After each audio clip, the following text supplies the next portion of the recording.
mucho más light, mucho más ligero, pero el país no está para light ni para ligero, por eso empezamos aquí en este programa en vivo y directo desde el día 2, y hoy tenemos al personaje creo que del día y de la semana, que es el diputado Julio Borges. Julio, gracias por estar con nosotros, ahora presidente de la Asamblea Nacional. Ayer dio un discurso que de verdad que vale la pena analizar con él porque no tiene desperdicio. Julio, felicitaciones antes que nada, gracias por estar con nosotros. Y gracias, feliz año además. Feliz año además, gracias. Que sí.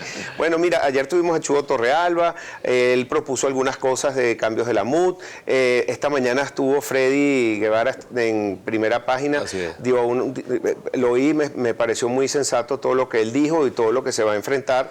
Y bueno, vamos a hablar entonces ahora contigo. Yo creo que vamos a empezar por un punto esencial que comenzaste ayer en tu discurso dándole las gracias a Henry Ramos Alup y cómo va a ser entonces el cambio entre Henry Ramos Alup, un hombre muy carismático, pero ayer Chu habló muy bien de ti. Dijo de tu esencia de persona, que tú siempre tienes tus ideas, que has sido muy consistente, cosa que yo estoy de acuerdo, pero son dos personalidades distintas y tenemos un punto ahorita histórico difícil de afrontar, porque todo el año se pasó con el Tribunal Supremo de Justicia diciendo que bueno, que la Asamblea estaba en desacato, ¿qué vamos a hacer? Pero primero vamos a empezar con Henry Ramos. Pues, bueno, nosotros al final somos el mismo equipo.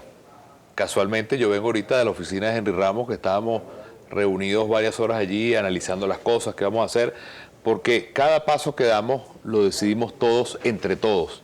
Esto no es un tema de que es un cheque en blanco, ni mucho menos. Somos un equipo y cuando hablamos de unidad, lo que queremos expresar es que tratamos de conjugar todas las visiones en una sola acción y un solo plan. Y de hecho vengo ahorita de trabajar con Henry. Lo que nos toca ahora es un momento donde ha habido un cambio importante, que era un poco lo que yo quería expresar con las palabras de ayer. Hace un año nosotros ganamos la Asamblea Nacional. Votaron 14 millones de personas, Pedro. 14 millones de venezolanos votaron por esa Asamblea Nacional. Yo creo que es la votación más alta que hemos tenido en los últimos años. 75% de los venezolanos votaron. Y sin embargo, el gobierno se ha tratado de dedicar permanentemente a anularla y a desmantelarla. Al mismo tiempo nosotros con la Constitución activamos el referéndum revocatorio. En el último paso, donde faltaba apenas el último paso para tener el referéndum, las encuestas decían que 12 millones de personas estaban dispuestas a poner la huella, a firmar e incluso a ser fotografiados. Y luego estaba la elección de gobernadores. Es más, entregar el secreto del voto no le importaba. Absolutamente, no le importaba nada. La elección de gobernadores que no se hizo. De manera que en el último año ha habido un cambio brutal, que este año va a ser mucho más definitivo, que es el hecho de que el gobierno tomó las decisiones de que aquí no se vote en Venezuela. Entonces es un tema que nosotros tenemos que afrontar y hablar con total crudeza para que el país sepa y el país entre todos nos acompañemos a una lucha por lo que significa hacer valer un país donde no hay constitución, la propia constitución, el voto y nuestros derechos. Ese es el gran reto que tenemos. Ese fue el punto temático y como lo titularon la mayoría de la prensa nacional e internacional, sobre que tú vas a recuperar vas a tratar de recuperar a través de la Asamblea las elecciones para Venezuela y que todos creemos que democráticamente es lo mejor y que es la manera pacífica y no violenta, pongámosles todos los apellidos para salir de una crisis de gobernabilidad que tenemos en Venezuela. ¿Por qué entonces el tema electoral? ¿Cómo vamos a recuperar esas elecciones si el año pasado nos negaron un derecho a los venezolanos, un referendo revocatorio?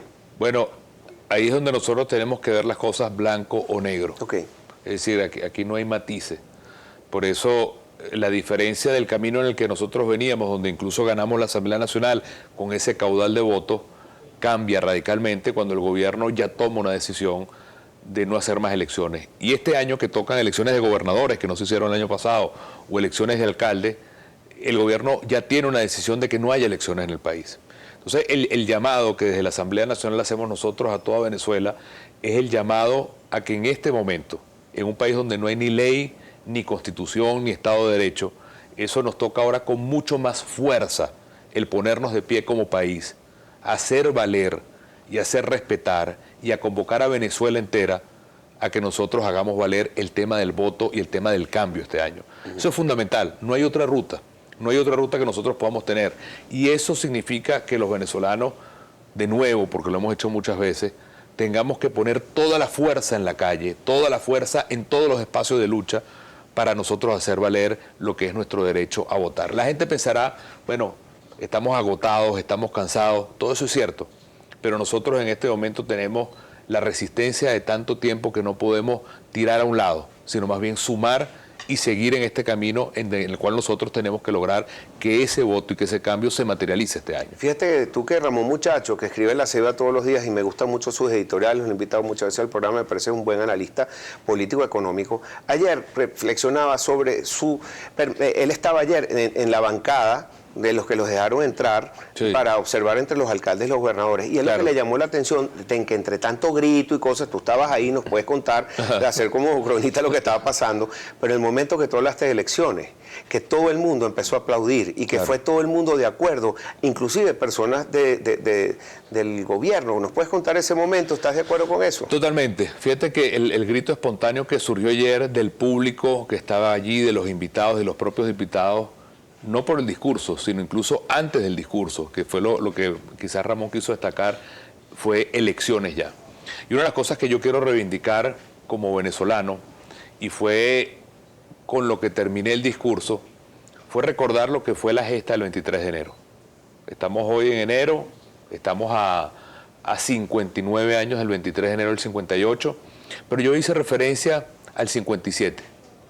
En el año 57... Pérez Jiménez convocó un plebiscito y también nombró su CNE con sus rectoras a la medida, la misma historia, con la única visión de quedarse en el poder. ¿Y qué pasó? Y todo el mundo pensaba que tenían Pérez Jiménez para rato y dictadura para rato. Sin embargo, la fuerza de la gente que se sintió robada en ese plebiscito permitió que junto con una sociedad que estaba harta ya de lo que significa el no poder expresarse, y también, que lo mencioné ayer, con unas Fuerzas Armadas en aquel momento, Fuerza Armada hoy, que tiene un sentido histórico de construcción de democracia y de república, se logró convertir un evento en todo un hito histórico que es abrir al periodo democrático venezolano. Lo que quiero decir con esto es que a veces sentimos la desesperanza como si el país estuviera condenado a vivir permanentemente así. Y lo que yo quiero llamar a la gente la atención es que nosotros hemos pasado en nuestra historia por momentos mucho más difíciles.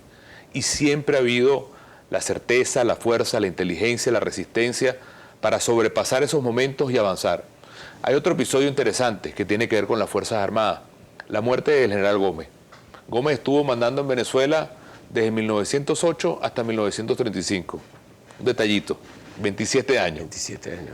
Inmediatamente asume el poder el general López Contreras. Tenía todo el poder en sus manos para quedarse 27 años más.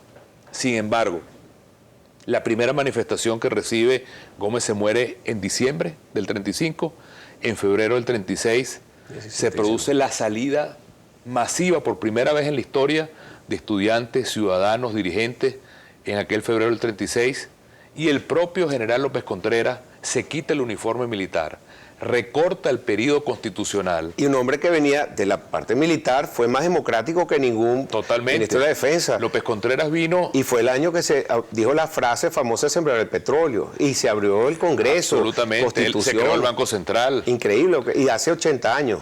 Y López Contreras vino con Cipriano Castro y Juan Vicente Gómez a los 15 años de edad. Lo que quiero decir con esto es que nosotros tenemos, no en otros países, en nuestra propia historia, el testimonio no solamente del pueblo, sino incluso de la Fuerza Armada venezolana, que ha sabido en momentos cruciales saber que su lado está al lado del pueblo. Y eso tenemos que comenzarlo a hablar sin complejos en el país, porque las Fuerzas Armadas tienen que ser la solución también a un problema que estamos viviendo en este momento. Dos puntos álgidos de tu discurso ayer. Uno fue decir de que ya el gobierno no es una autocracia, que ahora es una dictadura.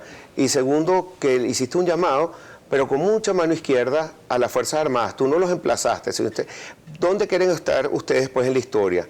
¿Defendiendo este gobierno o pasando a la historia como el apoyo a la democracia? ¿Qué quisiste decir?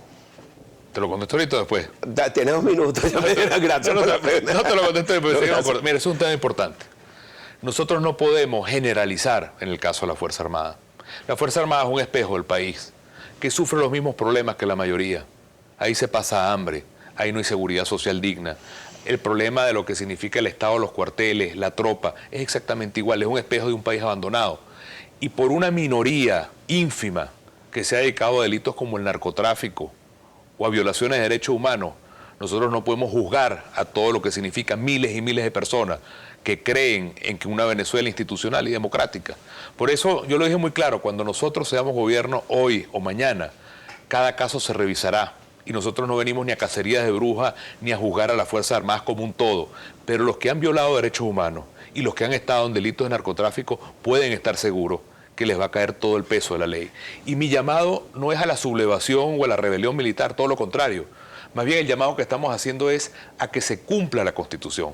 A que una Venezuela que hoy no tiene ley, no tiene justicia, no tiene Constitución, toda Venezuela tiene que salvar al país. Y salvar al país significa salvar los derechos que están en la Constitución. Aquí no hay derecho a la vida, aquí no hay derecho a la salud, aquí no hay derecho a la alimentación, aquí no hay derecho al trabajo, aquí no hay derecho al voto, aquí no hay derecho a la libertad de expresión. Y si no toda Venezuela se une a este proceso de salvación nacional, todo el mundo por igual, es muy difícil que las cosas vayan a cambiar. Por eso tenemos que pasarnos el switch. Estamos en un momento de mucho más complejidades y la responsabilidad de salvar a Venezuela es una responsabilidad que nos toca a todos. Pero lo bueno es que lo hemos vivido en el pasado como venezolanos y lo vamos a lograr también. Muy bien, Julio. Mira, tengo ahora que ir a una pausa. Al regreso quería ponerte las noticias como la recoge la AFP. ¿Seguro? Y como los medios internacionales, creo que es el mejor resumen, donde dicen que la Asamblea viene con una nueva ofensiva y lo que más destacan es ese juicio que se está haciendo al presidente o que abandonó el poder.